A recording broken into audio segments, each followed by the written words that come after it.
What's up, YouTube? I'm Haterade Cowboy. Today, I want to discuss PLEX and PLEX clients.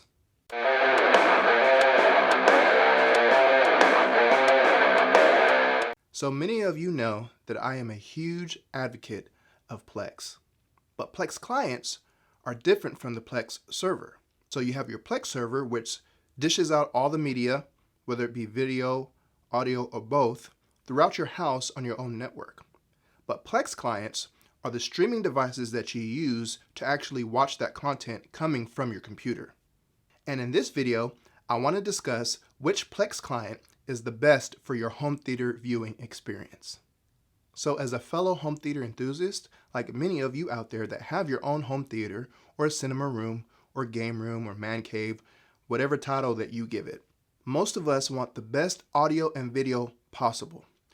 When we go to the movie theaters, or when we did go to the movie theaters before COVID, we've all been to the theater, we've all seen that big, huge IMAX screen, we've heard all the speakers that surround us, that envelop us and make us feel like we're part of the movie. Well, it's really hard to replicate that in our home theater, but we try very hard to get that same environment as a movie theater, which is why we build home theaters in our homes. Now, some of you have the money and the funds to spend thousands, sometimes millions of dollars. But for the casual, normal consumer, that just isn't the case. And sometimes it can take years to build the home theater that you want the way that you want it. And many people dish out thousands of dollars on home theater equipment, whether it be chairs, receivers, amplifiers, lights, anything that you can think of to make your home theater experience unique and for you. But when it actually comes time to watch the movies and videos and music that we have on our servers, or our PLEX servers specifically, we want the best video and audio quality. So which one is the best? Well, today I'm going to discuss that, and I'm going to give you my thoughts on what the best PLEX client is. Now, this list is going to be a little bit subjective for a few reasons.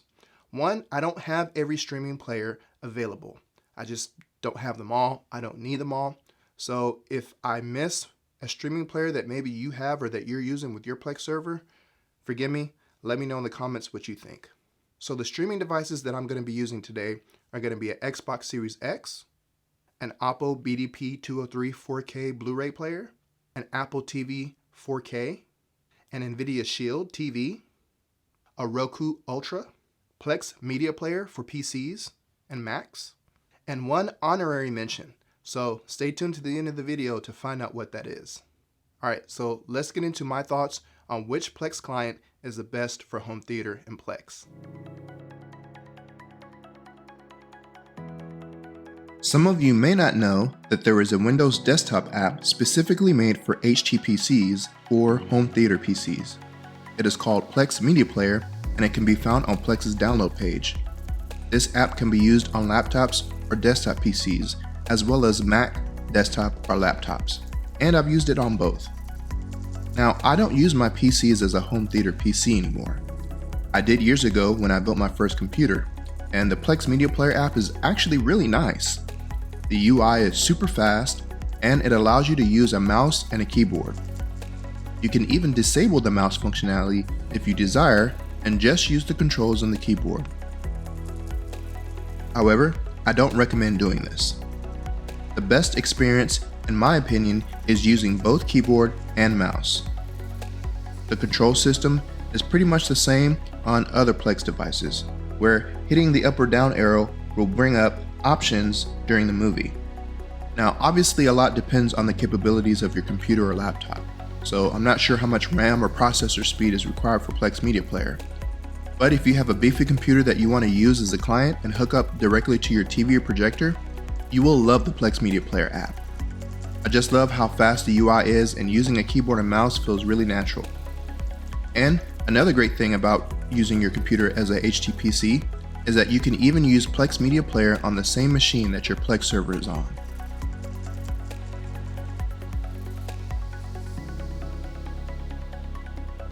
The Roku Ultra as a PLEX client is actually not too bad.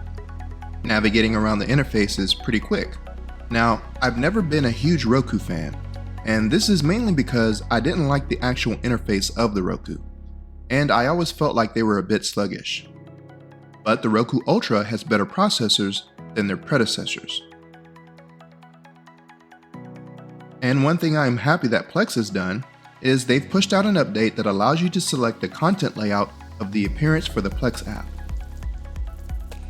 Now you have two choices: classic layout, which only gives you the title and art, and modern layout, that gives you the title, art, and a synopsis or episode info of the movie or TV show that your cursor is currently on. And you can select these two options on pretty much whatever streaming device you are using, so you get the same visual experience with some minor differences depending on the streaming device you are using. And I have to say, I much prefer the modern layout. But the Roku Ultra does suffer from some missing features. Mainly the same feature that the Apple TV 4K suffers from: lack of audio pass-through. Again, to me, this is just unacceptable. Now, this may not be a big deal to the majority of people using these devices, but for those of us who are audiophiles, this is just ridiculous, and again I'll say it, this is unacceptable in 2021. Which is why my NVIDIA Shield will always be my #1 Plex client for the foreseeable future.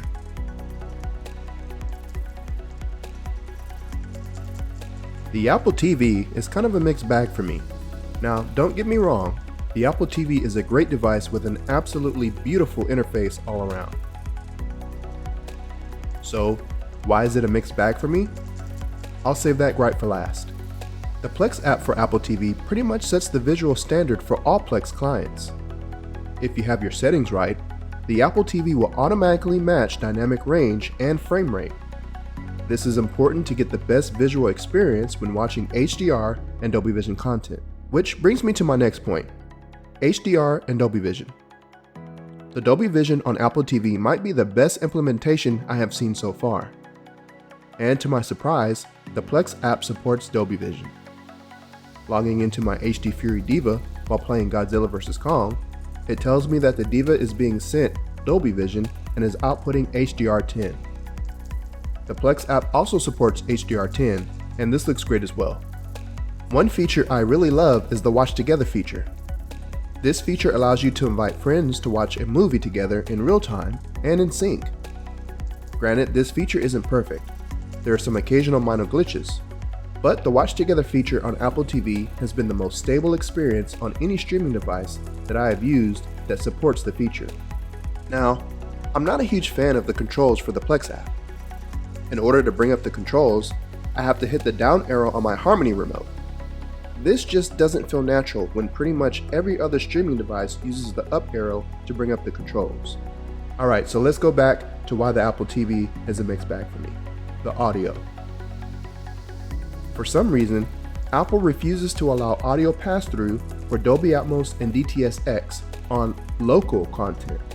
Dolby Atmos is available for streaming services, but if you are using Plex to stream your local ripped content, this just simply is not available. You will be greeted with an annoying error message. Sure, you can just switch to another audio codec if you've ripped it, but this is just silly and unacceptable. The same goes for DTS-X content. In fact, I don't think DTS-X is available at all on the Apple TV for any streaming services. Hence my mixed bag. If Apple would allow this simple feature, I would gladly make the Apple TV my #1 Plex client for my home theater. The Plex app for Xbox consoles used to be, well, atrocious, with codec and video incompatibilities at the forefront. But that is no longer the case. Microsoft has listened to fan outcry and given gamers and streamers the option for audio pass-through, making the Xbox and the NVIDIA Shield devices the only Plex clients who can play pretty much any audio or video codec without issue. However, the Plex app on Xbox still has some minor issues, mainly freezing of video or just freezing period. There seems to be no rhyme or reason to when or why this happens, but it doesn't happen often. The Plex app on Xbox looks great and sounds awesome. The only real downside is the control overlay that Xbox embeds in their video and streaming services. The overlay feels more like, well, an overlay more than an actual control system for a streaming app. And having to use a controller to navigate doesn't feel natural either. But most of you probably have some type of universal remote like I do, and this makes navigating the controls easier. I have to say the PLEX app for Xbox has come a long way from its inception as a beta app, and with the recent inclusion of audio pass-through for streaming services, it has jumped to number 2 on my list of best PLEX clients.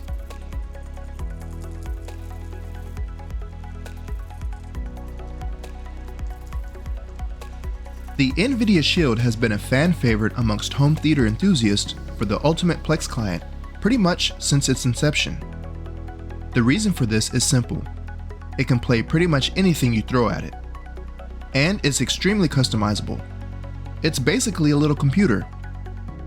This is the only streaming device that I have seen so far that allows you to completely customize the video settings. You can change not only the resolution output, but the frame rate as well as bit depth.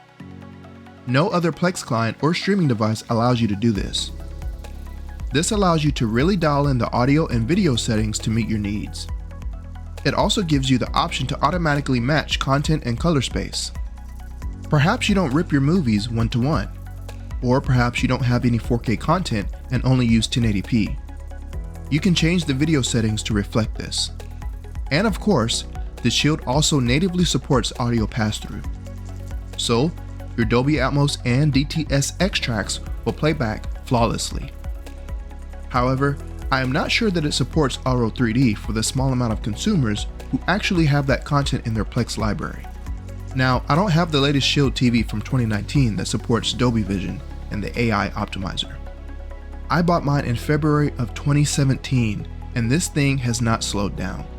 It's still snappy and fast and has handled everything I have thrown at it. I have Gemini Man on Blu-ray ripped 1:1.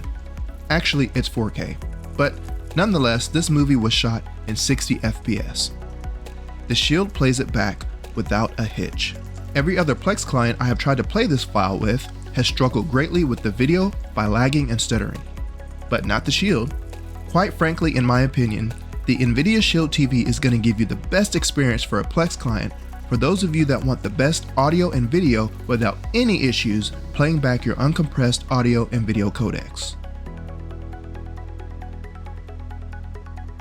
I also wanted to give an honorary mention to Blu-ray players, specifically the Oppo BDP 203, which is the one I have.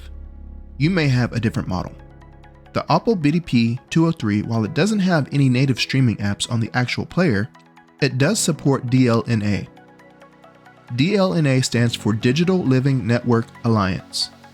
When a DLNA certified device is added to a home network, it can automatically communicate and share media files with other connected DLNA products on the network. This allows you to find and play movies or access audio, video, or photos on a DLNA certified PC and play them on a certified TV or Blu-ray player. So essentially, you can access your PLEX library without the need for a dedicated PLEX app. But you must select the DLNA option in the settings on your PLEX server. Once you have done this, you will see the DLNA option on your Blu-ray player. The downside to this is that your files will be in a file folder structure format and you won't get metadata info, album art, or a nice user interface like with the dedicated PLEX app. Most Blu-ray players support this feature. However, not all Blu-ray players are created equal. Some lesser Blu-ray players will not play Dolby Atmos or DTS-X via DLNA. I have experienced this firsthand. The Oppo players, though, will play these files flawlessly, giving you pristine audio and video even in 4K HDR, with one caveat. I have noticed that when playing a movie with a Dolby Atmos track, or even legacy audio like Dolby True HD, if you immediately go to another movie that has a DTS-X codec, the audio will fail. You will still get video, but the audio will no longer be audible, and vice versa going from DTS to Dolby. The only way to resolve is to physically disconnect the power cord from the wall outlet or from the back of the player. Simply turning the Blu-ray player off and then back on again does not fix the issue. Seeing as the company does not make Blu-ray players anymore, this flaw is unlikely to ever be fixed. But aside from knowing that, the DLNA function on the Oppo BDP 203 and 103 for 1080p content will give you the best video and audio for Plex playback, minus a user interface. One feature that I really like about viewing movies on Apple players is the information display for whatever content you are watching. You can hit the info button on your Apple remote or universal remote, and it will tell you everything you need to know about the content you are watching, including the audio and video codec, bitrate, frame rate, aspect ratio, chapter count, time and duration of the movie. You can also toggle between subtitles and different audio codecs embedded in the video. This might seem like a meaningless feature, but it just goes to show how much control Apple players give you, and one of many reasons why they were and are still considered by many the flagship 4K Blu-ray player in the home entertainment market. Alright guys, well these are my thoughts on which Plex client is the best. So if I had to rank them all, I would put the NVIDIA Shield as number 1, and probably, I'd say the last one's probably going to be pretty hard. I would have to say probably the Roku Ultra. I just don't really care for the Roku Ultra's interface. I don't like it. I think it's kind of convoluted, and maybe some of you out there like it, but I don't really use it that much. I do use it in my living room when I do actually watch TV in my living room, which is probably 10% of the time. But I would say 90% of the time I'm watching movies, TV shows, all that stuff in my theater. Now, I really do wish that the Apple BDP or UDP 203 had a native Plex app. I was a little bit disappointed to find out that those new players, when they came out, weren't going to be supporting apps. And I get it. They didn't want to bloat the UI and the disc player itself with a bunch of apps, because most people have streaming devices that you can plug into the actual UDP 203 Apple 4K Blu-ray player. Most people have streaming devices that they use anyway. And there's another HDMI input on the back of the Apple player that you can plug a streaming device into and use the Blu-ray player's onboard video processing. And it works. But again, there's a lot of issues with that. I've had a lot of issues with the audio and it going in and out. Same thing with, like I described in the video, using a USB or just using the DLNA server. It's hit or miss. So I wish there was a dedicated app, and that way there wouldn't have any of those problems that I've experienced. Now, if it wasn't for those issues, the Apple player would by far blow everything else out of the water. If you have one of these players, if you have the 203 or the 205, you know what I'm talking about. The video and audio is it's unmatched, and it supports Dolby Vision. So I will say that it still works if you can get around, or if you don't mind dealing with the headache of having to unplug the power cord from the back of the Blu-ray player. But that's a headache. Who wants to do that? Maybe it's not that big a deal to you. If you don't have any streaming apps that support a Plex app, which I'm pretty sure if you have a streaming device in your home, you probably have a Plex app for it. You can even get them on your TVs. Now, I wouldn't recommend that. Some TVs are very slow. I know my 2013 Sony Bravia TV has a Plex app on there, but it's super, super slow, super sluggish. So I stopped using that, and that's why I got the Roku Ultra, so that I didn't have to deal with all the headaches. And it's just frustrating to try to sit there and hope the app doesn't crash, or sit there and wait 5 minutes for something to load because it can't handle it. But the NVIDIA Shield is going to be my number 1 choice for a Plex client if you're looking for one. They're a little bit expensive, but it's worth the money. You can do so many other things with it, but the NVIDIA Shield is going to play any audio, any video that you throw at it. I've never had a file that it didn't play. Of course, I rip all my files movies into MKV anyway. I've never really explored many other formats. I have used MP4. That works. I don't know about MOV or any other format that you may be using, but pretty much it's basically like a computer, and pretty much all computers can play a lot of different formats. So the Xbox Series X was also very good with the minor glitches that it does have. It is nice to know that it does support audio pass-through, so you can get DTS-X and Dolby Atmos, which that says a lot, compared to the Apple TV, which looks absolutely beautiful. I love the PLEX app, the way that they designed it. But again, Apple does not allow you to have audio pass-through. So as soon as they do that, if they ever do that, the Apple TV is going to be my #1 PLEX client. All right, guys, well, hopefully this helped you if you're deciding on which PLEX client to use, or if you're just starting out with PLEX and you're looking for a PLEX client. Hopefully this video helped you out. If it did, please hit the like and subscribe button and hit that bell notification so you know when the next video drops. All right, guys, as always, I'll see you in the next video.